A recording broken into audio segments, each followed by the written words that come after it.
Bismillahirrahmanirrahim. Assalamualaikum warahmatullahi wabarakatuh. Yang terhormat Bapak Suyono selaku dosen pengampu mata kuliah Ekologi Umum. Pertama-tama marilah kita panjatkan puji dan syukur kehadirat Allah Subhanahu wa taala, karena limpahan rahmat dan hidayahnya lah kita masih diberi kesempatan untuk mengikuti mata kuliah ini walaupun masih dalam keadaan online. Dan tak lupa pula kita kirimkan salam serta salawat kepada junjungan kita Nabi besar Nabi Muhammad SAW yang telah membawa kita dari alam gelap gulita ke alam yang terang benderang seperti sekarang ini.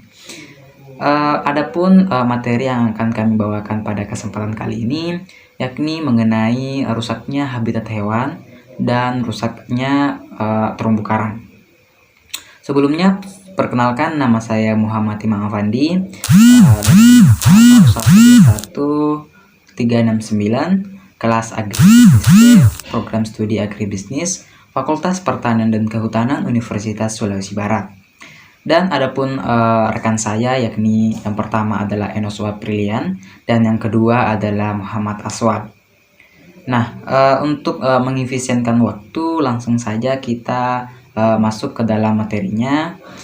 Kepada Muhammad Aswal selaku pemateri pertama, untuk saya persilakan untuk membacakan materinya. Waktu dan tempat saya persilahkan. Baik, terima kasih moderator atas kesempatan yang diberikan. Baik, langsung saja saya akan membacakan materinya. Yang pertama, rusaknya habitat hewan. Rusaknya lingkungan hidup satwa artinya habitat hewan hilang, sehingga tidak bisa mendukung kehidupan hewan tersebut. Akibatnya, satwa-satwa tersebut akan terpaksa berpindah atau punah. Dampaknya, berkurangnya keanekaragaman hayati dan kepunaan spesies makhluk hidup. Penyebab rusaknya lingkungan hidup satwa kebanyakan karena aktivitas manusia, terutama eksploitasi sumber daya alam. Habitat hewan rusak karena manusia menggunakan lingkungan hidup satwa untuk aktivitas pertanian, pertambangan, penebangan pohon, pembangunan pemukiman, dan lain sebagainya. Terus bagi satwa yang tinggal di dalamnya. Kerusakan alam seperti hutan menjadi ancaman yang kerusakan alam pun bisa disebabkan oleh ulah tangan manusia yang tidak bertanggung jawab. Misalnya saja adalah kebakaran hutan, hutan gundul, banjir, dan tanah longsor. Oleh sebab itu, menjaga alam seisinya ini menjadi tugas manusia yang ada di muka bumi. Dan manusia tersebut tidak boleh berbuat kerusakan sekecil apapun. Jika alam terjadi kerusakan, dampaknya bisa langsung ke satwa maupun juga manusia. Kehilangan habitatnya. Alam menjadi habitat bagi setiap satwa yang ada di muka bumi ini. Di dalam alam, hiduplah berbagai jenis satwa baik yang dilindungi maupun yang tidak dilindungi. Jika terjadi kerusakan alam, satwa menjadi kehilangan habitat aslinya, terutama satwa yang hidup di dalam hutan. Ketika hutan tersebut rusak, maka banyak sekali satwa yang menjadi kehilangan habitat aslinya, sehingga satwa langka tersebut mencari habitat baru. Kemudian kehilangan sumber makanan. Dampak kerusakan alam bagi habitat satwa langka adalah kehilangan sumber makanan. Alam menyediakan berbagai jenis makanan untuk satwa di muka bumi ini. Ketika alam menjadi rusak, maka ketersediaan makanan tersebut menjadi tidak ada. Hal ini dikarenakan satwa tergantung kepada alam, terutama yang makanan sehari-harinya mengandalkan dari alam seperti omnivora maupun herbivora. Di Indonesia sendiri ada beberapa spesies burung langka yang berjenis omnivora yang mengandalkan makanan biji-bijian yang ada di alam, sehingga jika rusak maka ketersediaan makanan tersebut menjadi langka. Kemudian kepunahan. Ketika bahan makanan sudah tidak tersedia lagi di alam, maka banyak satwa langka yang kehilangan makanannya. Setiap makhluk hidup membutuhkan makanan untuk bisa bertahan hidup.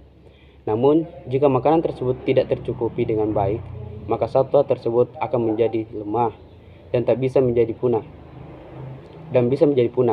Kepunahan satwa diperparah dengan kebakaran hutan yang terjadi di Indonesia seperti di Riau, yang membuat banyak satwa menjadi korbannya. Tidak hanya satwa saja, Yang menjadi korban sedikitnya 19 orang 19 orang meninggal dunia akibat kabut asap yang ada di Riau. Oleh sebab itu, penting sekali untuk membuat alam menjadi lestari dan terhindar dari kerusakan. Sekian dari materi yang saya bacakan, saya kembalikan ke moderator. Oke, baik. Terima kasih kepada Saudara Muhammad Aswal. Materi selanjutnya akan dibacakan oleh saya sendiri. Oke, baik. Langsung saja. Keanekaragaman makhluk hidup berkurang. Satwa langka sangat berpengaruh terhadap keanekaragaman makhluk hidup di muka bumi ini.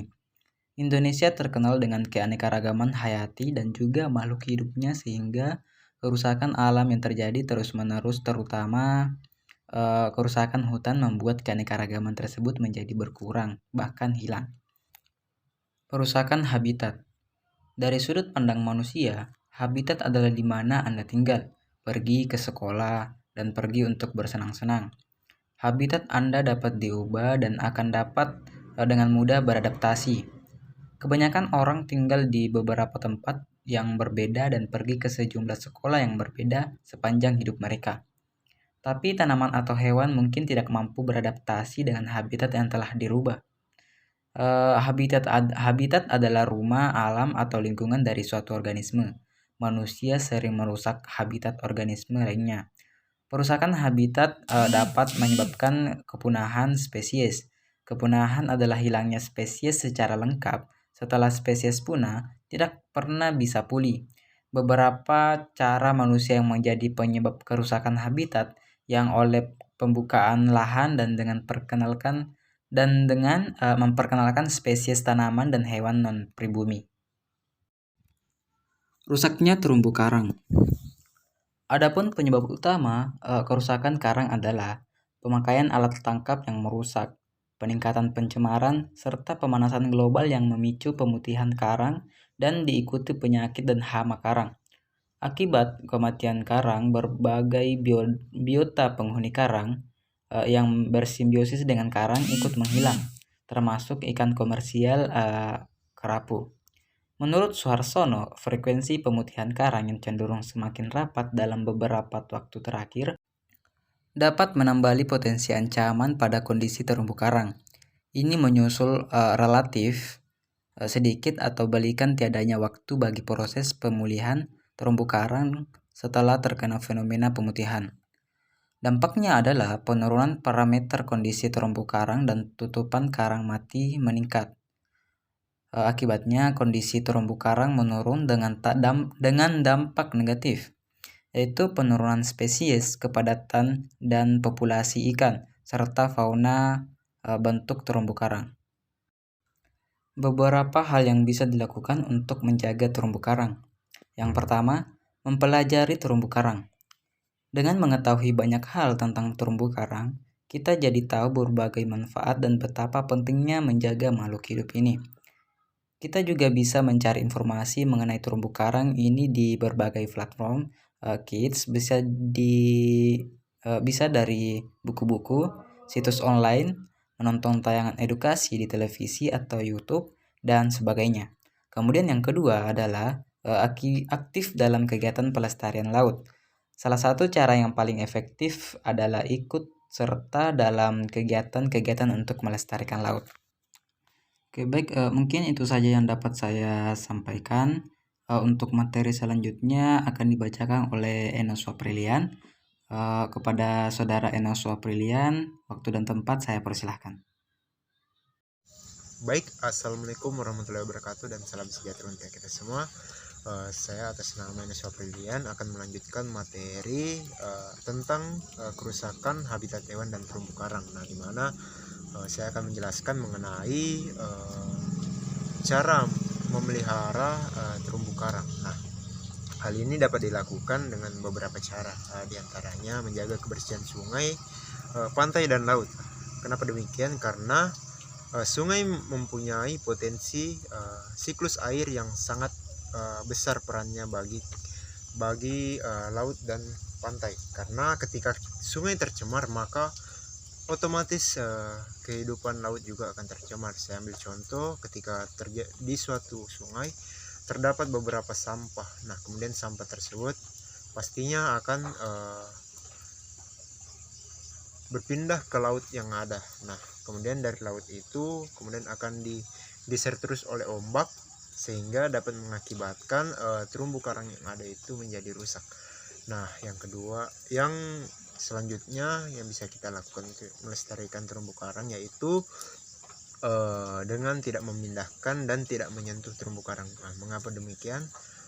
Walaupun terumbu karang mempunyai pesona yang unik dari segi warna dan bentuk yang bermacam-macam, namun terumbu karang ini mempunyai zona pembatas tumbuh kembangnya sendiri. Nah, di mana pembatas ini berdasar berpengaruh terhadap suhu dan salinitas. Nah, ketika kita memindahkan secara tidak sengaja terumbu karang, maka pertumbuhan terumbu karang tersebut akan terganggu sehingga mungkin dapat mengakibatkan kerusakan terumbu karang secara tidak sengaja, namun berakibat fatal pada ekosistem laut. Kemudian yang selanjutnya yaitu tidak menangkap ikan pada daerah terumbu karang. Nah, kenapa demikian? Walaupun seperti yang kita tahu bahwa terumbu karang merupakan habitat para ikan-ikan. Nah, tentunya hal ini menjadi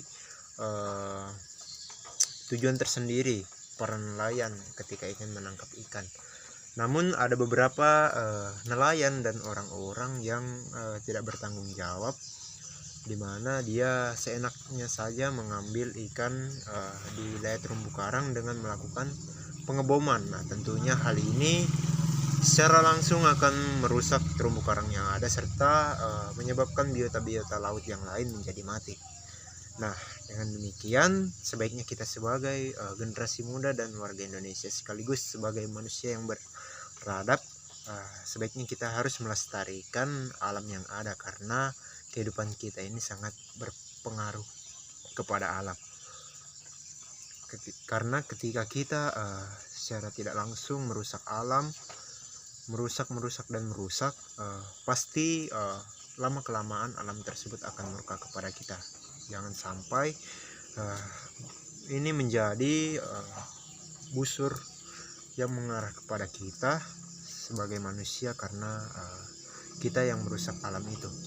Nah, kemudian juga ada beberapa hal lain yang bisa dilakukan untuk melestarikan lingkungan, yaitu diantaranya seperti melakukan penanaman pohon kembali atau reboisasi, menghindari perburuan liar, menghindari penebangan pohon secara besar-besaran, kemudian melestarikan biota-biota yang ada. Nah, hal ini bisa kita lakukan dan kita menjadikan dasar dalam memelihara lingkungan sekitar. Mungkin sekian yang bisa saya sampaikan. Terima kasih. Saya kembalikan kepada moderator. Terima kasih kepada Saudara Enos Aprilian. Itu juga sebagai materi penutup pada kesempatan kali ini. Dan terima kasih kepada teman-teman semua yang sudah memperhatikan kami. Saya akhiri dengan ucapan wabillahi taufiq wal hidayah. Wassalamualaikum warahmatullahi wabarakatuh.